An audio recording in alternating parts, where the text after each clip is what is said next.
காஞ்சிபுரம் மக்களவை தொகுதியில் போட்டியிடும் அதிமுக வேட்பாளர் பெரும்பாக்கம் ராஜசேகரை ஆதரித்து காஞ்சிபுரம் பேருந்து நிலையம் அருகே தேர்தல் பிரச்சாரத்தில் தேமுதிக பொதுச் செயலாளர் பிரேமலதா விஜயகாந்த் பேசி வருகிறார்.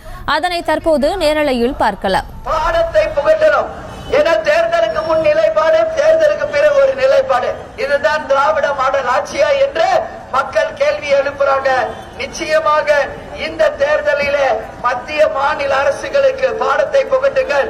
சொத்து வரி உயர்வு, மின்கட்டண உயர்வு, பெட்ரோல் டீசல் விலை உயர்வு, கேஸ் சிலிண்டர் விலை உயர்வு, தங்கத்தின் விலை உயர்வு என்று அனைத்து விலைவாசி உயர்வை ஏற்படுத்திய மத்திய மாநில அரசுகளுக்கு நாம் பாடத்தை புகட்டி இந்த காஞ்சிபுரத்தில் நிச்சயமாக ஜரிகை விலையை குறைத்து ஜிஎஸ்டியை நிச்சயமாக வரி விலக்கு கொடுத்து நெசவாள பெருமக்கள் வாழ்ந்ததாக ஒரு சரித்திரத்தை இந்த கூட்டணி அமைக்கும் என்று எல்லாரையும் பார்த்து நான் கேட்டுக்கொள்கிறேன்.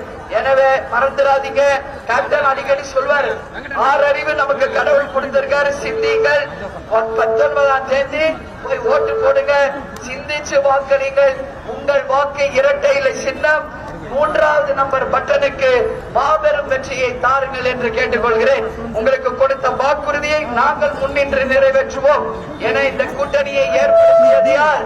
அண்ணன் எடப்பாடியாரும் நானும் பேசி இந்த மகத்தான கூட்டணியை ஏற்படுத்தியிருக்கோம். உறுதியாக இந்த கூட்டணி வெற்றி பெறும் என்ற நம்பிக்கையோடு கூட்டணி தர்மத்தை மதித்து அதிமுக, தேமுதிக, எஸ்டிபிஐ, புதிய தமிழகம் ஒன்றாக இணைந்து சரித்திர சாதனையை படைப்போம் என்று உங்க எல்லாரையுமே பார்த்து கேட்டுக்கொள்கிறேன். அண்ணன் சொல்ற மாதிரி எடப்பாடியார் ஒற்றை விரலால் ஓங்கி அடிப்போம், இரட்டை இலைக்கு வாய்ப்பு கொடுப்போம் என்று சொல்றாரு. செய்திகளை உடனுக்குடனும் துல்லியமாகவும் தெரிந்து கொள்ள சப்ஸ்கிரைப் பண்ணுங்க.